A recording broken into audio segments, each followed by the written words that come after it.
here at Columbia Law School. And I don't know about you, but I feel like I've been on a roller coaster since January 20th.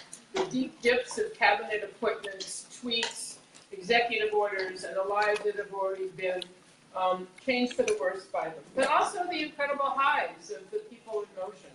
The Women's March, town hall meetings with Republican congresspeople, and other resistance measures. And of course, the victories in the court against the travel ban. It's especially exciting for me that 2 Columbia Law School graduates have been central to 2 of the most important victories. Patricio Marquez, the class of 2003, is a senior staff attorney on the Washington State victory, and Lee Gelernt is a key player on the case in Brooklyn, the very first injunction to come down.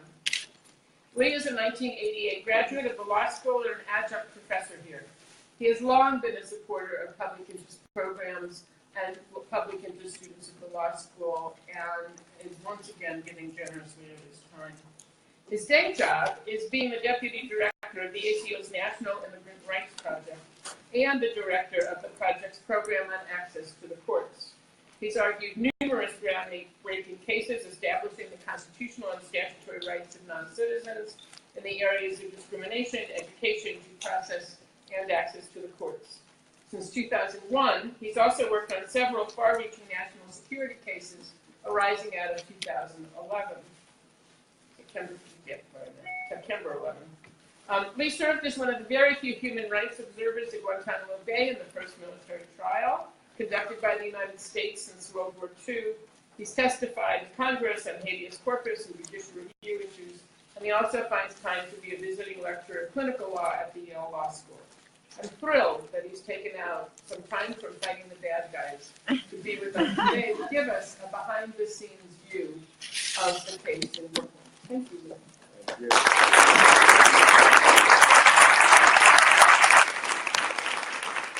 Thank you so much, Ellen. It's always great to be here. Thank you all for coming out. I know you all have busy schedules as well. So what I thought we could do is I could give you just a sense of what it's been like over the last few weeks working at the ACLU, working on those issues, and particularly that first night challenging the Muslim ban, a little bit of sort of what it was like and what we were trying to accomplish and what's happened. Talk a little bit about comparisons to this time to other times that I've been at the ACLU, and then maybe just open it up for questions. I don't have any prepared remarks. I prefer to just have a conversation if that's okay with people. So let me start with the Muslim ban, what we call the Muslim ban. Obviously, the administration and other people don't call it the Muslim ban, they call it a travel ban. But it was really the first of the major immigration policy initiatives we saw from this administration. So the executive order, the 2 major parts that I suspect most of you know, but it bans all immigrants and non-immigrants, meaning permanent and temporary visitors from 7 countries, right? Iraq, Iran, you know the countries. And it also bans worldwide refugees. And refugees are banned for a few months, and the 7 countries are banned for a few months. And then supposedly there's going to be a retweaking of the policy. That was the initial. Just to jump ahead, you all know that given the injunctions that have been put in place, the administration is claiming that there's going to be a new executive order. It was supposed to come out this week, and it looks like it's likely to come out next week. So just to step back, we at the ACLU had seen some drafts leak, and we also knew that the administration was promising to have a travel ban. So we had been working up claims and issues and figuring out how we were going to challenge it. It finally came out at 5 o'clock Friday, the 27th of January. And we all looked at it. It was pretty much what we expected, especially having seen the drafts. And it was what I just described. 7 countries were singled out and refugees were singled out. And the president said that he was doing it because he felt it was critical to our national security, and that the Obama administration's focus on individualized vetting as opposed to group bans wasn't sufficient. And so we had a call that night from 7 9:30 that Friday night, talking about how we were going to challenge it, tweaking, and we were sort of far along, tweaking our theories now that we saw the actual language. What we were hoping, perhaps naively, is that people who were en route already, because there were people who took off from the Middle East that morning, were in the air when the travel ban was signed. These are people who had been given visas by the Obama administration after extensive vetting and were on their way here. As we had hoped, thought, as it turns out naively, that those people would be let through and that there would be some plan to deal with people who were en route while the order was signed, and maybe even for a few days, weeks after people had already been given visas, so there would be some sort of transition period, right? So we got off the phone at 9:30. By 10 o'clock, I began receiving texts from the International Refugee Assistance Project, IRAP, who had clients that they had been working with for months, years, refugees who were on their way, and two in particular, two Iraqi nationals, one of whom became the lead plaintiff, the second became the second main plaintiff, in what came to be known as the Darweesh v. Trump case. And he was an interpreter for our military for years, and it helped our military. And if anybody deserved to get out of there, it was him. And the second person's family had worked with our U.S. military and were under threats if they stayed in Iraq. At 10 o'clock, I got a text saying it looks like they're being detained in JFK. We're not 100% positive because of the new executive order. I'd say by 11, it was confirmed that it was because of the executive order. They weren't being let into the U.S. No one was being allowed to see them. So we all quickly got on the phone, and now it expanded from the ACLU to the National Immigration Law Center, which is another immigrants' rights group based out of LA, a law school clinic at Yale, and IRAP. And we all talked about what can we do, and we decided we need to file an action right away.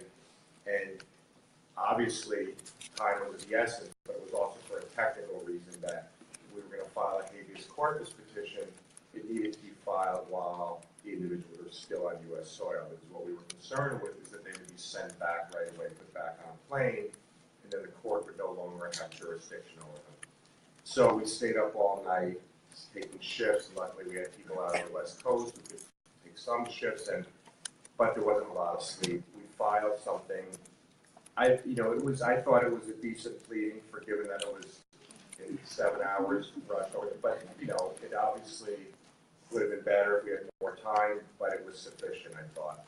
And we filed a complaint at about 10 to 6 that morning, and got it on file. Notified the government. Well, notified the government in some vague way, because we really didn't know actually who to talk to, and that's part of the story. So we had that on file, and then we spent the rest of the morning trying to reach out to people in the government to say, will you assure us? And just to step back, importantly, we filed on behalf of those two Iraqi nationals, but also a class of people who would reach U.S. soil and be detained and denied entry because of the executive order. And so we reached out to the government and said, or tried to reach out to the government to get their assurance that they wouldn't remove anybody during the day until the court could hear something, possibly Monday. And the biggest problem was that we couldn't actually reach anybody with authority. You all have probably now read stories over the last 3 weeks about who exactly is calling the shots in the White House and inflicting guidance that's coming out of the White House and the internal battle. We tried first to call about the U.S. Attorney's Office in the Eastern District, where the super spot, which covers JFK, obviously. And nobody in the U.S. Attorney's Office really had any idea what to do or what was going on. They said they were trying to reach people in Washington. We never heard back from anybody, and we couldn't reach any of our usual contacts in Washington. So by noon, we were panicking that we haven't reached anybody that could start sending people back, not just the two Iraqi nationals, but everyone who was arriving. And we then decided we need to file emergency stay papers asking the court to order the government not to remove anybody from the country until the case could proceed in a more orderly fashion. So we drafted those papers in filed them around 5:30. During that time, we continued to try and reach the government. No one would either answer their phone or claim that they had authority to do anything. And while all that's going on, we were watching the TV while we were doing the papers and seeing the protests at the airport, not just protests, but everyone going out there and volunteering. I mean, hundreds and hundreds of people at JFK and then beginning all over the country. I mean, TVs were covering it. It was just becoming an amazing thing. Was anybody, by any chance, out there? No. Okay, well, next time, that's that. To be honest, I love coming up here and talking, but the selfish part of me coming up here to talk is to get you all interested to volunteer because we're drowning with work. So we were watching it, and it was an amazing thing. Lawyers rushing out to the airport, see if they could help, volunteers protesting, a whole thing going on, right? And by 5:30, we filed the emergency state papers. And the judge, it was the judge on duty, the emergency judge who handles the weekend stuff, was Judge Donnelly. And we reached her chambers to say we filed these emergency papers. And she said, okay, reach the government and get in here by 7:30. This is Saturday night, obviously. Get in here by 7:30 and we're going to have a hearing. So we reached the government. They were scrambling. They said, okay, we'll be there by 7:30. And just to jump ahead really quickly, there's articles that have come out recently, the last few days, about how Stephen Miller, you all may know who he is. He's someone who's, let's say, is pulling the strings and very far to the right on some of these issues, called the U.S. Attorney and said, this is how you need to defend the travel ban. The U.S. Attorney's Office did not seem particularly clued in by the administration in D.C. of what was going on, and the whole thing was a mess, as you could see from the airports, that we were getting reports that CBP officers on the ground didn't actually know what to tell people, weren't sure how to implement the executive order, and it was a complete mess. And we're getting stories about lots and lots of people being detained all over the country. So the judge said it was about 5:45, said get down here by 7:30, quickly shaved, got on his suit, told my wife and kids, I think this is going to be a short little thing, and she's back in about an hour and a half. I got down there, it's Saturday night, and at first I was the first person down there, the doors were all locked, finally the guard let me in, and slowly a few people started showing up. A few press who had heard, because we put out an advisory, and a few other people, a few other lawyers, just as a very tangential side thing. The only thing the reporters wanted to ask me was actually about my sister, who's a federal defender in the Eastern District and is representing El Chapo now. And so, so that was a sort of interesting little side thing, because they were the reporters for that courthouse and were aware that she was representing El Chapo. So I just sort of put that aside, and by the time they let us up to the courtroom, there were about 40 people outside the courthouse starting to protest and rally. And I thought, wow, that's amazing. On a Saturday night, there was only an hour and a half notice. 40 people have got here to the courthouse and are outside. That's really amazing. We went upstairs, and the judge allowed the courtroom to be filled. You know, at first we thought maybe she's going to have a closed hearing, but she said no, this needs to be open. It's a very important public issue. So it was probably about a third press. By that time, sort of every press entity from around the country was there, about a third community groups, about a third lawyers. And the hearing started, and the other side, the government had 3 people from the U.S. Attorney's Office, 1 person from Customs and Border Patrol, and then someone from the Justice Department on the phone in D.C. And we didn't really know what to expect. What we said is, look, we need to stay, not let anybody be removed until this case can proceed in a more orderly fashion. And the judge, from our perspective, was great and really pointed, really practical, and said to the government, tell me specifically and concretely why you believe letting these people in is going to be a danger to our country. We're not talking about everyone now. We're talking about the people who have already been extensively vetted and been given visas. I'm trying to balance the harms here and whether to issue a stay. Tell me very specifically and concretely what's going to be the harm to the country if I slow things down a little and let them in. And the government could not give her an answer. It simply said, well, the president thinks so. She said, well, I need more than that. I know the president thinks so.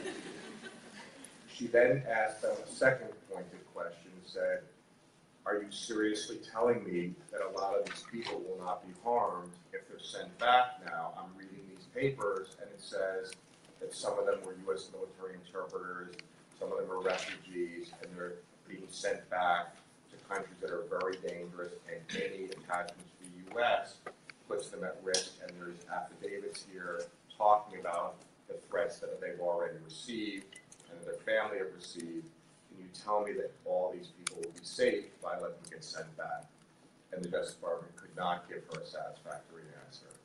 So she said, well, in that case, I'm going to issue a nationwide stay of the ban. And people in the audience, which I'm assuming was not the press and not the lawyers who knew better, but community folks started clapping. And she quickly said, no, there's no kind of that. It was the first time, I think, in my more than 2 decades of litigating civil rights cases that actually played out like a movie.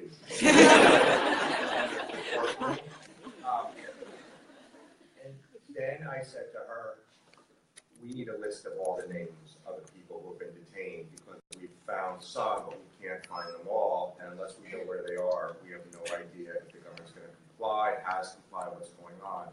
She said, I agree. I'm ordering the government to give the other side, the plaintiffs, a list of all the people who have been detained pursuant to this executive order. And we also asked her to quickly alert, to tell the government, lawyers, to quickly alert people on the ground, government people on the ground, that this stay has been issued so that no one gets removed after the stay. And, it was fairly dramatic in terms of the timing, obviously. Someone came up from the audience, a lawyer that we work with occasionally, but wasn't on this case, and handed me a note saying, my client is about to be put on a plane in 30 minutes back to Syria. And so I read the note to the judge, and so it had that sort of very dramatic, urgent feel. And so, and she issued the injunction, and that was great, obviously. When we walked out of court, and I had no idea what was going on outside, and I expected to see at least some of the 40 people who had been there when I went upstairs. We got out there, and there were literally 1,000 people, which was just the most overwhelming thing I had ever seen. Needless to say, I don't usually walk out of court and there's 1,000 people cheering, and it was one of those really dramatic civil rights moments where people are cheering, for the stay, thank you, the ACLU, thank you for all the groups that have participated, all the press was there, Chris Hayes from MSNBC was right outside the door, he was on the phone live to MSNBC saying, tell me what happened, sort of all those kind of cliche movie events. And and about an hour later, I texted my wife and saying it's taking a little longer. It's actually become a bigger thing than I realized. And she said, yeah, it's on live on MSNBC. It was really heartening to see all those people out there. And I've said to people over the last 3 weeks that this is, I feel like, as I said, a classic civil rights moment, more so than anything I've seen in the 2 decades I've been at the ACLU, and by that I mean, it's not just for lawyers in court, it's lawyers in court making the legal arguments, it's community leaders and community groups coming out, and everyone forming a coalition, and now you have the most prestigious big law firms coming out to help, you have everyone forming this coalition. When you sort of look back at documentary footage of what it was like in the 60s, it was the lawyers going to court, but even more importantly, with the communities pushing back, and that's what it really felt like, and that I think is critical. And you all who have worked in law firms and public enterprises know that there's more than just making the technical legal arguments. I think especially doing this kind of work, that you have to create an atmosphere around the case, and that's what happened. And the best thing about it was that it was really organic. People heard about the hearing, rushed from the airports, other people came, the press came, and it just felt very, very organic and powerful. And from there, obviously that set off other cases being filed and more injunctions and litigation, but that was the first one. And I think what really made it so powerful and why people react so emotionally is that everything happened so quickly, and it was the first thing the Trump administration did in this area, because when the executive order was issued at Friday at 5 o'clock, there was a lot of despair in our office, but more importantly, in immigrant communities around the country and just in communities in general, who felt like this is a really low moment. And not only did they feel that it was so bad, but I think there was a feeling of hopelessness. How are we going to push back? We haven't, we lost the election.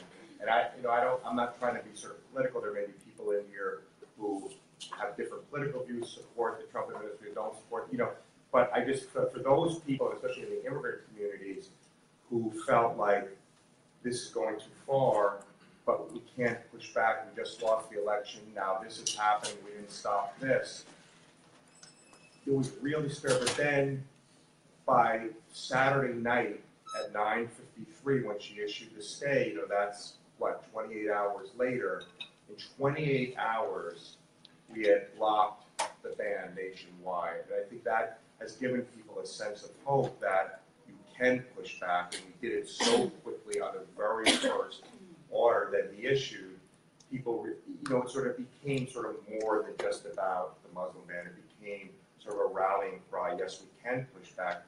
And I think in particular, people were heartened by the fact that the courts stepped in.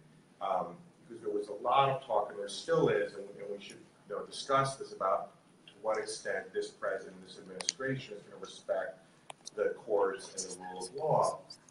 And are the courts just going to fold?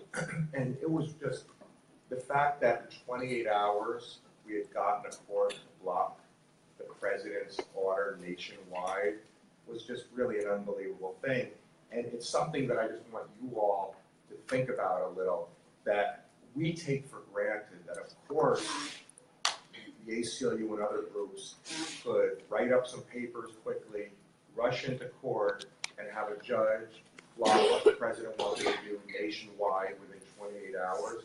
But that's really a remarkable thing. And it may sound corny and all that, but if you talk to, some of you may be from other countries, but you also talk to immigrant communities, and one of the first things they tell you about what they like about America is that there are courts that are neutral and can stand up to the president. I mean, that's a remarkable thing, that one judge in our country could stop the president from doing this nationwide. That would not happen in other countries, right? We take it for granted, but it's just an unbelievable, exercise of power, in particular the separation of powers, that the president can't override the Constitution, and it only takes one judge to look at it. Now, are there going to be appeals? Of course. Are we ultimately going to win in the Supreme Court?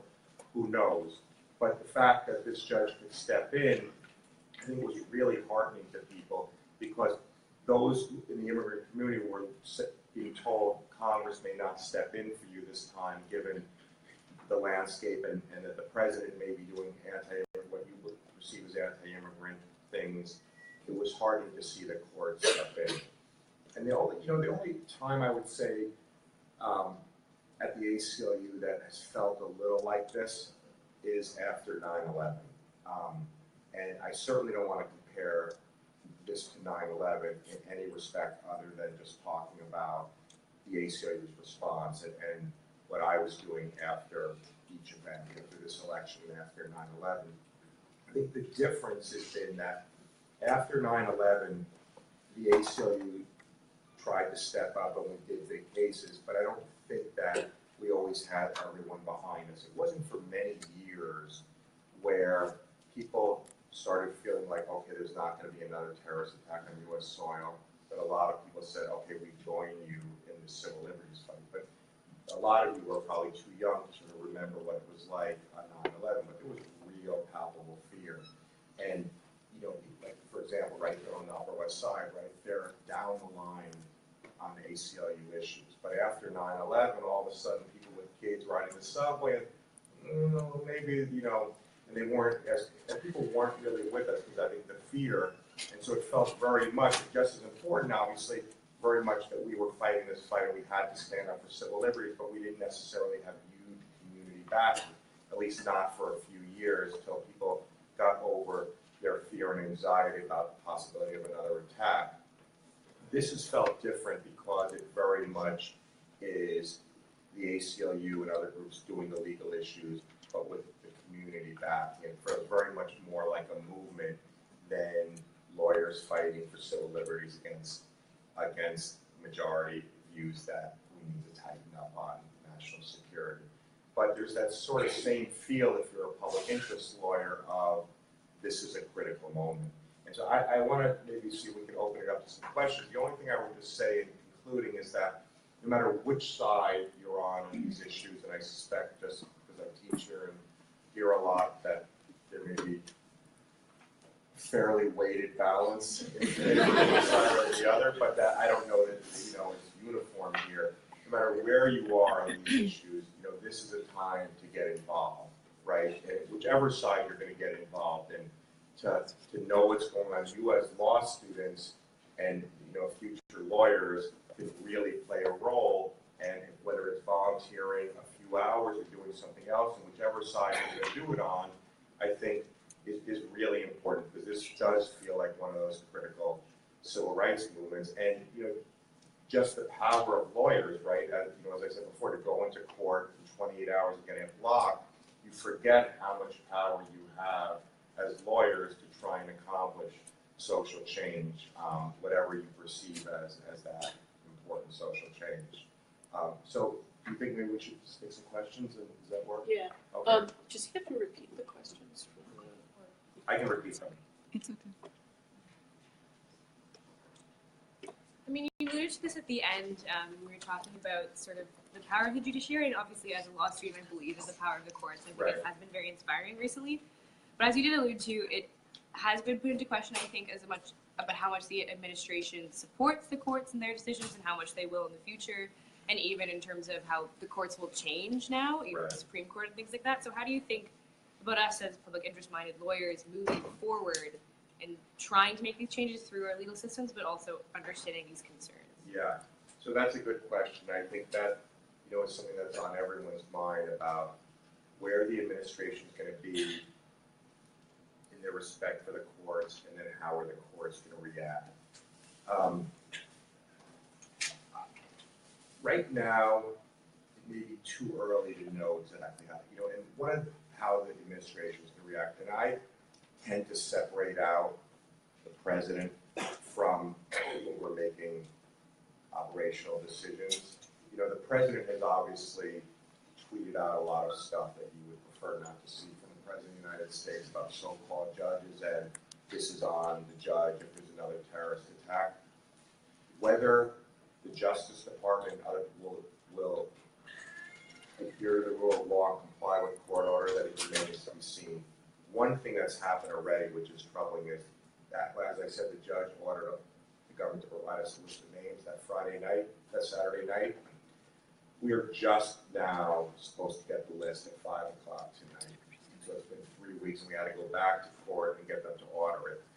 Whether that is an omen for what's going to happen in the future, I don't know, but it's definitely very dangerous if we constantly have to go back to court.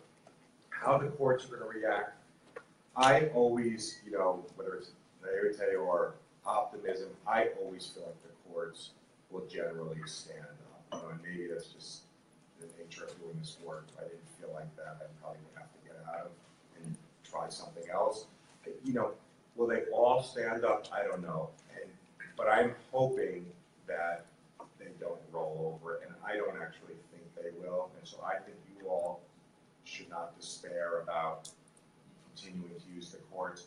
But I do think it's going to be even more critical than always to have additional advocacy points, public education, community supporting the litigation, and just pursuing their own channels, because you can never just do it through the courts alone, right? And you go back to any of the major changes that the courts have put into place, there's always been that type of community support. I mean, what does Brown versus Board of Education happen without the atmosphere changing because of all the 60s cases? Who knows, right? But I think it's going to be critical. Do you want to call people or should I just? So just kidding. Okay, so sorry.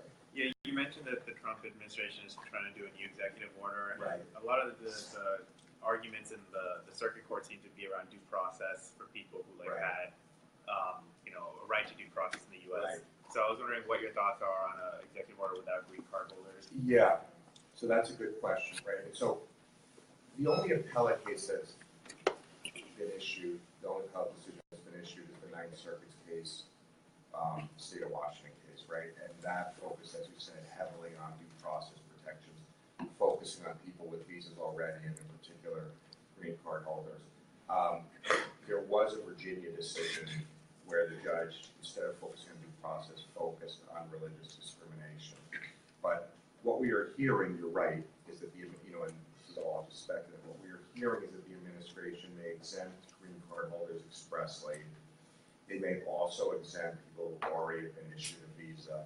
They may exempt people who reach U.S. soil who have a legitimate asylum claim. And what they're leaving then are people overseas who don't have a visa yet but want to come to the U.S. Our feeling is that and assuming that there would still be the ban on the 7 countries and refugees is what we're hearing, right? And so our feeling is that that would still be unconstitutional for the same reason the original executive order was. It doesn't eliminate the core problem, which is religious discrimination. What we have said is that even within the 4 corners of the executive order, it's tainted by religious discrimination. It talks about minority and majority religions, it talks about honor killings, that type of stuff, which are thinly veiled, we believe thinly veiled statements about, thinly veiled anti-Muslim statements. But even if the 4 corners of the executive order are cleaned up, we are relying on case law that says you can't do something because of a discriminatory intent. And so we're going back and looking at every statement that the president made during the campaign and going forward, calling this a Muslim ban. And what we are going to be arguing is the mere fact that he's changed the label and tweaked some of the words doesn't eliminate the reason he's doing it. Whether we'll prevail on that, I think, remains to be seen. But that is what we intend to do if there still is a ban.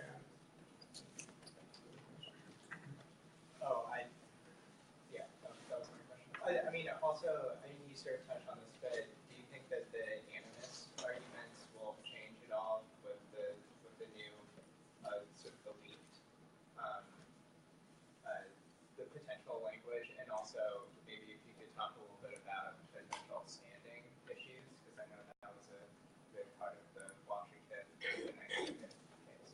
Right.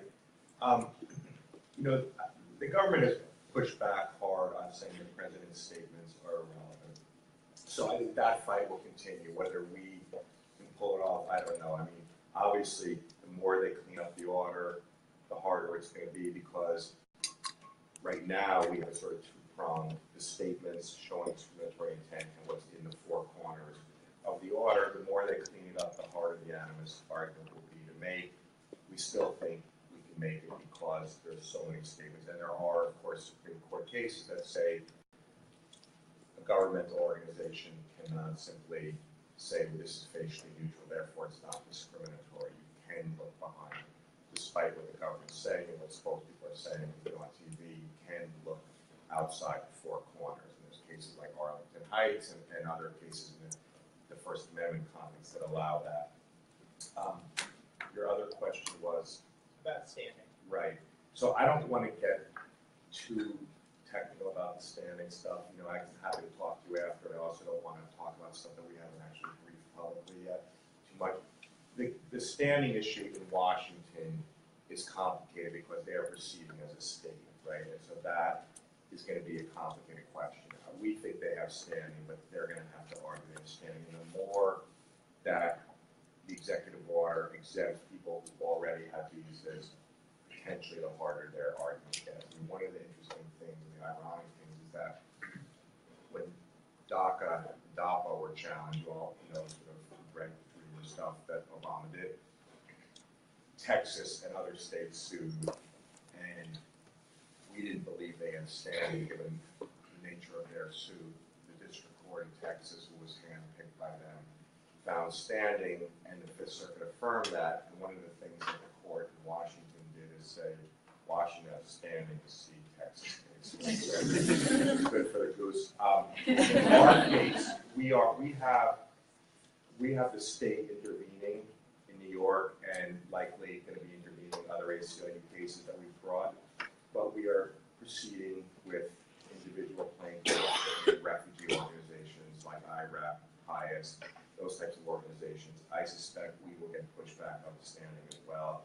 I think that's an issue to watch, is sort of who actually has standing to challenge this. Because one of the big fights is, of course, well, it only applies to people overseas who have never been to the U.S., who have no contact with the U.S., who have never received a visa. Do they have standing to raise constitutional claims? And if not, do the people in the U.S. have standing to raise these constitutional claims because they are harmed in some way, including by being subjected to religious discrimination? But that, it's a good question. I think that's a fight that's going to, I think, probably be a fairly big threshold question in the cases. Yeah, going right off of that, I was wondering, I know you don't want to get too into the standing issues, but as far as religious communities here, or communities of immigrants here, or families here, Right, who are directly affected by these things, is that a potential avenue? Yeah, so those are plaintiffs in our cases. Like, so for example, in our Maryland case that we just brought, those are the types of people who are going to be plaintiffs, who are plaintiffs, and will continue to find additional people to bring in. Yeah, absolutely. So first of all, thank you for being here. I think that for many of us, it's kind of brought home why we came to law school, so thank you for your work. I was wondering, from like an outsider's perspective, it seems like there are a lot of parties involved in this fight, from states, Washington, and Minnesota, and then ACLU and other people. I was wondering, what are the discussions and how you're working together, and if there's like a common strategy? Right, that's a great question. And it's a question I think that, so could everyone hear how is the ACLU working with the various other groups that are involved, not just other civil rights groups, but refugee groups, community groups, but also state attorney generals, other various groups that are involved, big law firms. It's always an issue in every case we do, how to figure out how to work, who's going to do what types of cases, what are the coalitions we're going to build. It's always an issue that's more difficult at times than others. This time, and I'm glad you asked the question, this time it's really difficult. And so one of the questions I get is, well, there seems to be like 25 suits out there. The ACLU has 12 of them, and there's 25 suits challenging a Muslim ban. Media will call me and say, can you fit the cases together for me? And so I can just write a quick sentence saying 25 cases, right? And the truth is that they don't fit together. And the reason they don't is because everything moves too quickly. Had the administration said, this ban is going to come out in 3 weeks, and here's what it's going to do, and then there's going to be a transition period for people en route, it might have been a different scenario. But what happened is it just comes out. We rush into court with the first challenge, but we couldn't tell people we're guaranteed to get a nationwide stay, nor could we tell people the stay is going to be upheld or last or cover your opportunity. So we, at the end of the day, had to encourage people, and we probably couldn't stop them anyway, and try to coordinate as best we could for people to file their own lawsuits all over the country. There's a lot of overlap between the lawsuits, just frankly, both geographically, types of claims, who it covers. Eventually, I think it'll get sorted out, and certain cases will move more quickly, like the Washington case, like our case in Brooklyn. But at the moment, it was just a scramble to get as many injunctions to protect as many people as possible. The coordination has been very difficult, especially because things have been moving so quickly. I think we're starting to do a good job of integrating everyone. The attorneys general are talking to each other. They're talking to us. The civil rights groups are talking to the refugee groups. groups. And so we're starting to all come together to sort of have one strategy to the extent we can, but it's been hectic and it's been one of the most difficult parts to this. And the other thing, just, I mean, this is a little bit tangential to what you're asking, is there have been a lot of people volunteering, which is great, and lots of big law firms, lots of individual lawyers, lots of law students. One of the real difficult things in this kind of situation is how much time do we take from the quick pace of what's going on to then try and figure out structure and integrate people. So we're now finally starting to do that. And one of the things that we just tried to set up and is in the process of being set up this week is a rapid response team to respond to raids that occur all over the country. So we have 60 law firms that are coming together with the ACLU and other civil rights groups and other community groups. And so they're hopefully the law firm will be creating a database and a structure. Then so you hear about a raid in North Dakota, it goes to this main, all of a sudden the database quickly says, okay, this civil rights group is the closest to North Dakota. Here are the churches and community groups on the ground there. Here's the law firm that has an office in Minneapolis that says they can get there within a few hours. Boom, boom, boom. And so all of that's starting to put, but it's going to take a lot more work. And at the end of the day, it won't be just organizational. It'll be, are we going to have the resources to match development, right? Because can we get to every raid in the country all the time? Can we get lawyers to defend all the immigrants being put in removal proceedings? If that's hundreds of thousands each year, you know, it's going to be difficult. And so at some point, we're going to be overwhelmed. But the need to create a structure so that we can respond is absolutely critical. Yeah, you just mentioned the RAID, and IRAP and a few other programs. I know many of us here are students, including first-year students, so we feel like we might not maybe have all the resources or the knowledge yet to help out, but I was wondering if you could talk a little bit more about specific ways that we can be most effective in helping out, maybe with the RAIDs or other ideas Right. you might have. So that's a good question. And you know, that may be, I'm going to give you a general answer now, but it may be something to talk about after right now, and also set up a separate meeting up here in a few days or next week or whatever to talk about very concretely if people want to get involved. I'm the director of pro bono here. I already sent you an email. Okay. FYI.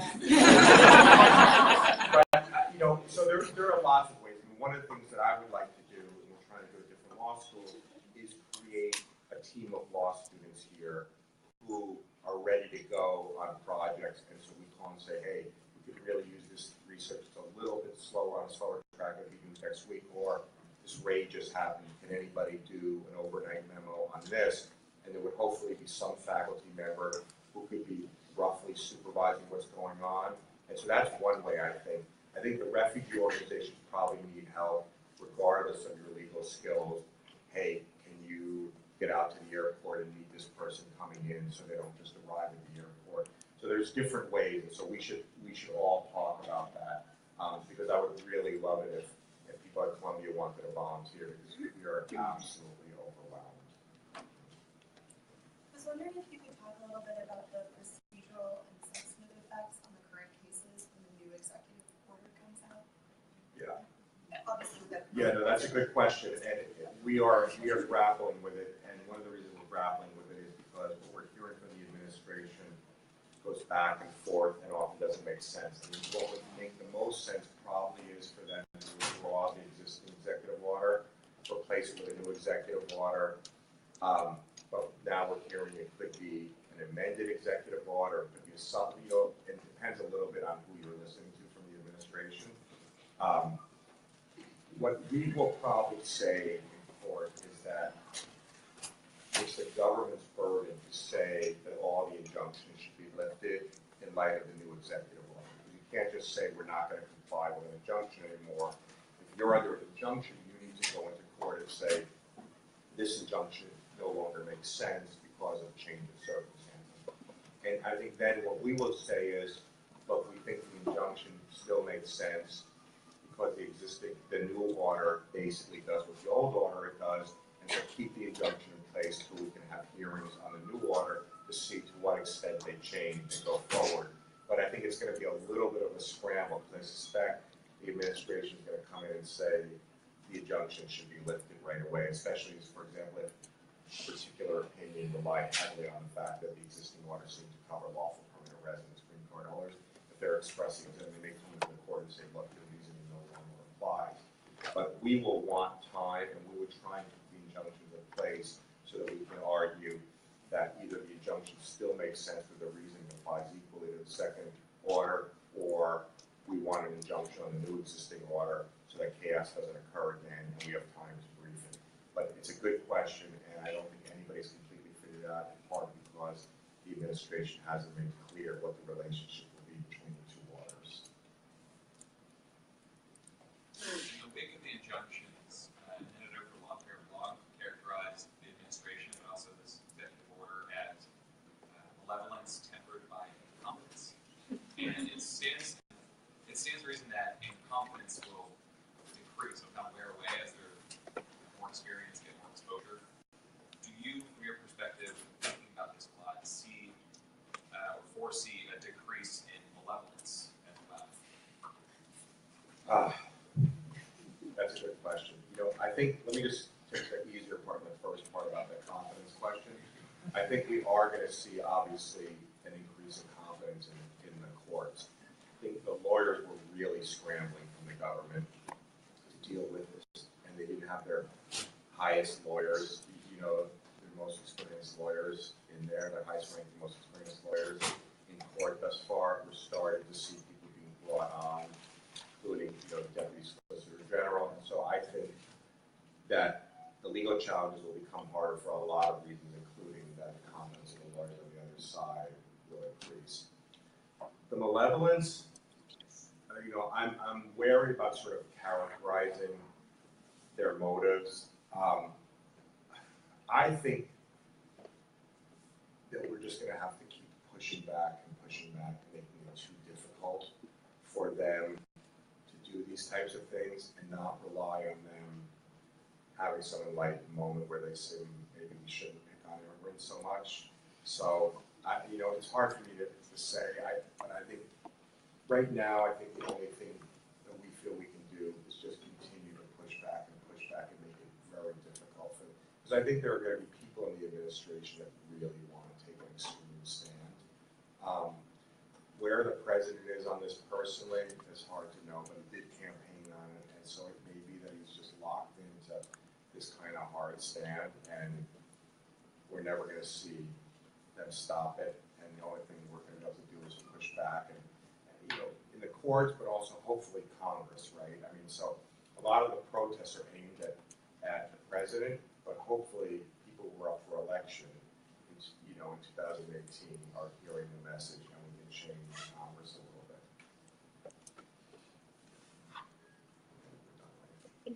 bit. I know that there'll be people who will rush you at the end, and so we'll leave time for that. Thank you all for coming out.